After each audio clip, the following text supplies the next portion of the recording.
este laboratorio forma parte del CENSINAT, que es el Centro de Nanociencia y Nanotecnología de la ESPE, que está conformado por 3 laboratorios en el que estamos: caracterización, arriba es síntesis de materiales, en donde era antes el inglés, y abajo es nanomedicina y nanobiología, ¿ya? Entonces eso es el CENSINAT. En este laboratorio el jefe es el doctor Alexis Debut y yo soy técnico del laboratorio, mi nombre es Carla, ¿ya? Entonces, como les digo, el tema de la práctica es el SEM. En el SEM, el producto que nosotros vamos a obtener son imágenes y espectros. Estas imágenes y espectros se van a generar por la interacción de los electrones con la superficie de la muestra. Entonces, vamos a suponer nosotros que tenemos una muestra con un espesor X, ¿ya? Entonces, esta interacción de los electrones con la superficie me va a generar esto, que es un volumen de interacción. De estas interacciones yo voy a tener diferentes señales que van a ser colectadas por detectores y estos nos van a mostrar en la pantalla imágenes o espectros, ¿ya? Entonces, digamos que tengo una muestra que tiene un espesor de menos de 100 nanómetros que le he puesto en un portamuestras especial. Puedo yo utilizar el primer detector, que se llama de electrones transmitidos. Puedo utilizarlo cuando tengo una muestra que sea ultra fina, es decir, menos de 100 nanómetros. En este caso, los electrones, va a haber electrones que logran atravesar la muestra y otros que no logran atravesar la muestra, y esto es lo que me construye la imagen. Ya vamos a ver un ejemplo después. Si tengo una muestra con un espesor mayor, ningún electrón va a lograr atravesar la muestra y voy a ver todo negro, ¿ya? Es por eso que en esta parte es importante el espesor. Ahora, en los otros detectores, este que les había dicho de los de electrones transmitidos se llama SEM en modo transmisión.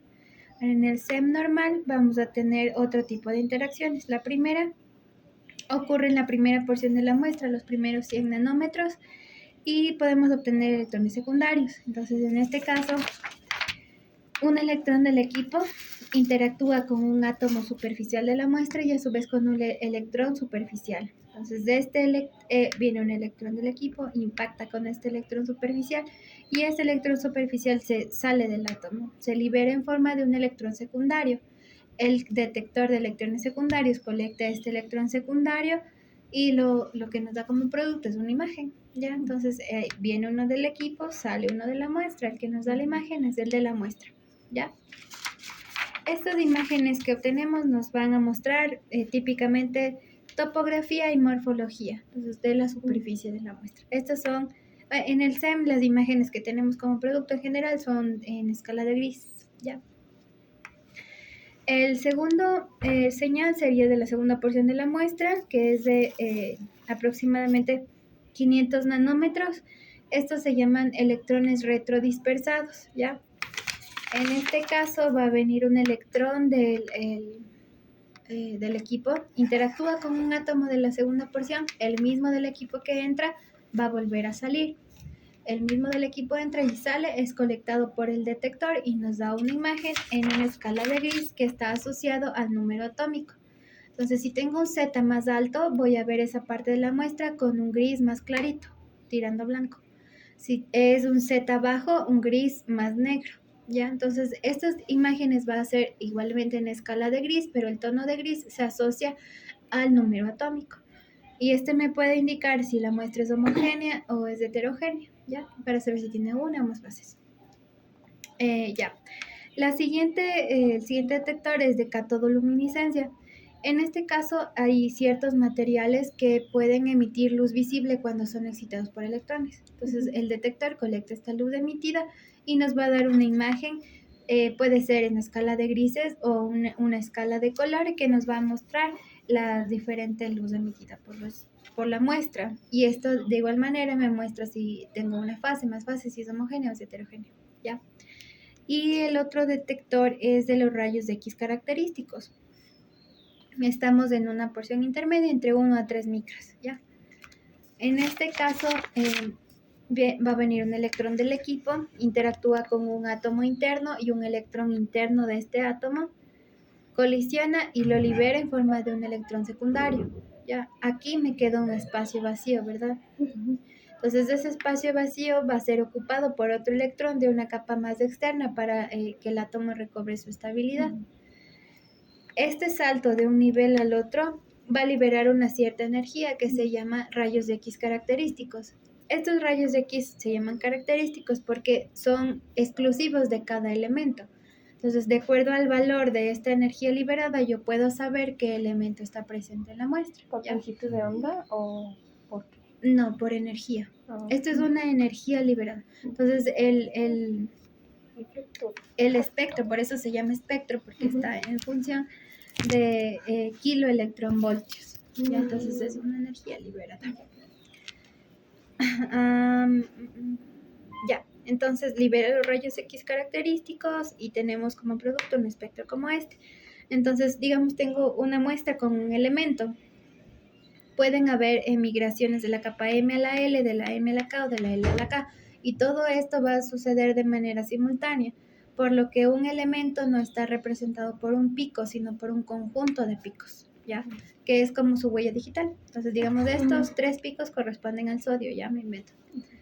Ahora, ¿qué pasa si yo tengo más elementos en la muestra? Todos los picos de los elementos presentes en la muestra se muestran en un solo espectro, ¿ya? Y luego el operador tiene que identificar qué picos corresponden a qué elementos, ¿ya?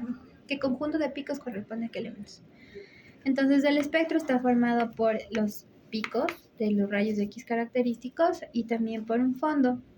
Entonces, este fondo proviene de la radiación de Bremsstrahlung, que se origina por la desaceleración de una partícula cargada por otra partícula cargada. ¿Qué es lo que pasa aquí? Viene un electrón y se desacelera cuando colisiona con otro electrón, ¿ya? Entonces, eso me da un continuo, un fondo. Esto no es un ruido, es un fondo que me va a determinar la calidad del espectro que yo obtengo, ¿ya? Entonces, existe un enunciado que se llama el límite de Duane-Hunt, que nos indica que este continuo fondo debe terminarse al mismo valor de la energía que aplico en el equipo. Entonces, si en el equipo yo estoy trabajando con 25 kilovoltios, el continuo se acaba en 25 kiloelectronvoltios. Si trabajo con 10, se acaba en 10, en 20, se acaba en 20, ¿ya? Si termina antes, generalmente termina antes, nos da indicación de que las condiciones operativas no son las correctas o que la muestra no es la adecuada, no está adecuadamente preparada para esta técnica, ¿ya? Entonces, esto nos lleva a otro tema. Recordando, en electrones secundarios, uno de la muestra, uno del equipo entra, uno de la muestra sale. En teoría es un flujo de 1-1, ¿ya? Y eventos simultáneos, miles que ocurren a la vez. Cuando la muestra no es conductora, o sea, por ejemplo, ¿trajeron muestras ustedes? Sí. Yo tengo hojas. Ya. Yo traje comida como de perro triturada. Ok. También traje maquillaje en polvo como sombra. Ya traje sal de mesa, Ya. papel periódico. Ya, ok. ¿Sus muestras son conductoras o no conductoras? Aquí es conductor. ¿Qué sí es conductor? Un ejemplo de que algo que sí sea conductor. Como metal. Ajá, los metales. Qué sé yo, una aleación, el oro, la plata, X, ya. Entonces sus muestras no son conductoras. Cuando nosotros observamos una muestra que no es conductora, no va a haber ese flujo entra-sale, ¿ya? Entonces lo que va a haber entra, pero no va a ser 1-1, ¿ya? Va a haber una porción menor de electrones que salgan. Entonces va a haber una acumulación de cargas negativas en la superficie de la muestra por los electrones que entraron y no salió nada, ¿ya? Entonces, cuando el límite de Duane-Hunt no se cumple, puedo yo pensar que mi muestra está cargada, que no es suficientemente conductora para poder realizar esto. ¿Ya? ¿Sí está claro hasta ahí? ¿Tienen alguna pregunta? Ya. Entonces, hay 2 requisitos para que nosotros podamos observar una muestra en el SEM, que sea conductora y que esté seca, ¿ya? Entonces, las muestras que ustedes trajeron aparentemente están secas, ¿no es cierto? Pero es súper importante que nos aseguremos que las muestras de verdad estén bien secas, porque las genera calor. Entonces, ese calor va a hacer que se volatilicen los solventes, que puede ser agua o lo que sea que tengan sus muestras, y esto va a contaminar la cámara de la muestra o tapar los detectores, ¿ya? Entonces, para eso nos debemos asegurar de que estén bien secas. O también cuando tienen un alto contenido de humedad, los equipos trabajan con vacío, entonces no van a llegar a la presión de trabajo si tiene un alto contenido de humedad, ¿ya? Entonces es por eso que es muy importante. Ahora, sus muestras no son conductoras. Este equipo de aquí se llama evaporador de oro. Este es un equipo que es de apoyo a la preparación de la muestra y se llama evaporador. En este caso tiene una placa de oro, por eso es un evaporador de oro. Lo que hace es depositar una capa de aproximadamente unos 20 nanómetros sobre la muestra para volverla conductora, y esto va a favorecer el flujo de entra-sale de los electrones, y esto nos va a permitir tener imágenes de buena calidad de muestras que no sean conductores, ¿ya? Entonces, el proceso de recubrimiento o metalización dura más o menos 10 minutos. Como trajeron solamente muestras orgánicas, si nosotros preparamos las muestras nos va a tomar mucho tiempo pasar a la observación, ¿ya? Entonces este día vamos a trabajar con unas muestras que ya están preparadas. Las muestras que he traído, bueno, que tenemos son una moneda, una diatomea, un mosco, una hoja, ¿ya? De ellas, ¿cuáles requieren recubrimiento? ¿O cuál no requiere recubrimiento? El mosco. Sí, recubrimiento, ¿cuáles? Sin recubrimiento la moneda. Ya, entonces la moneda es conductora. ¿De qué está? Es una moneda de 5. ¿Saben de qué está hecha la plata. De bronce y zinc. ¿Qué es bronce? El bronce es una aleación. Cobre. ¿Cobre con? Con plata. No sé. No sé, bueno, lo averiguaremos. Cobre. Eso. Cobre con algo, ajá. Vas para ahí. Ya, entonces las otras son de naturaleza orgánica, sí requieren un recubrimiento. Si es que nosotros no recubrimos, vamos a ver imágenes con distorsiones donde no se pueden ver bordes, y va a haber zonas muy brillantes, donde una imagen de no buena calidad, donde no se va a poder observar bien, ¿ya? Entonces, digamos que nosotros queremos hacer una observación formal de una hoja. En este caso, nosotros deberíamos seguir ciertos pasos para un secado adecuado, porque tú tienes hojas secas, ¿no es cierto? Sácate una. Ya, el objetivo de las observaciones del FEM es que nosotros podamos ver la hoja como si estuviera en su estado natural, ¿ya?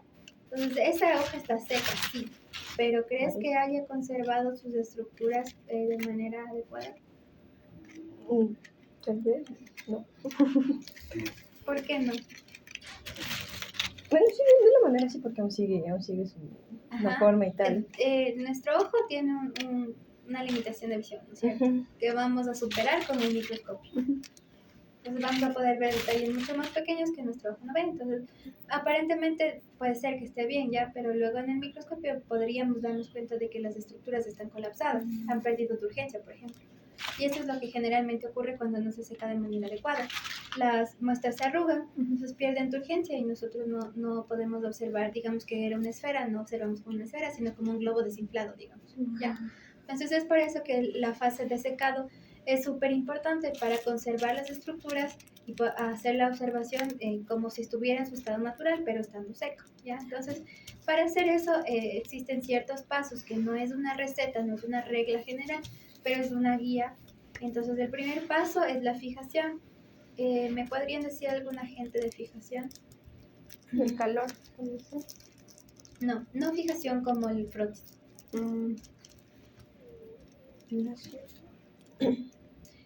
No sé si han visto los fetos en frascos. ¿En qué conservan? Como cloroformo o...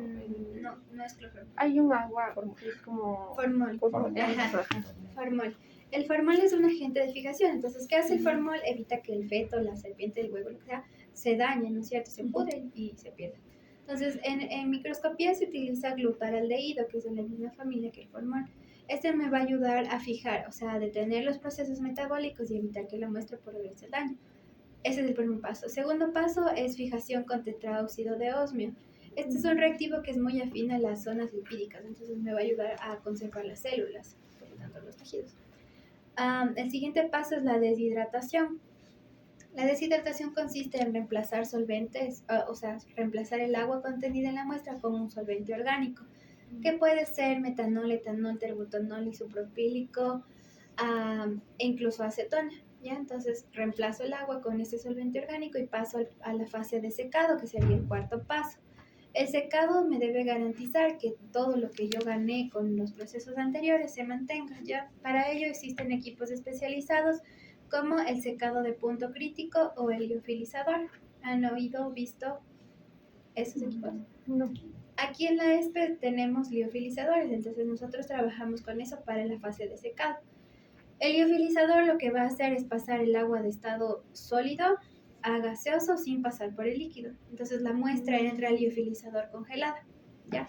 Pero para congelarla debe ser de manera abrupta, no me sirve meter en el congelador de la casa, porque eso es paulatino, ¿no es cierto? Entonces lo que tenemos que hacer es congelarlo con nitrógeno líquido o en un congelador de menos 80, ¿ya? Entonces base efectiva de nitrógeno líquido, la muestra se congela, se mete en el liofilizador y se elimina el solvente y el agua contenida, ¿ya? Eso me permite tener, si quería ver yo una esfera, la esfera se mantiene como esfera, ¿ok?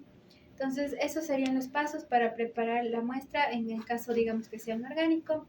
Ahora, una vez que yo tenga la muestra seca, paso a la fase de montaje. El montaje se realiza en estos pines que son de aluminio, entonces todo lo que entra al microscopio tiene que ser conductor. Este pin es de aluminio. Voy a traer, esperen.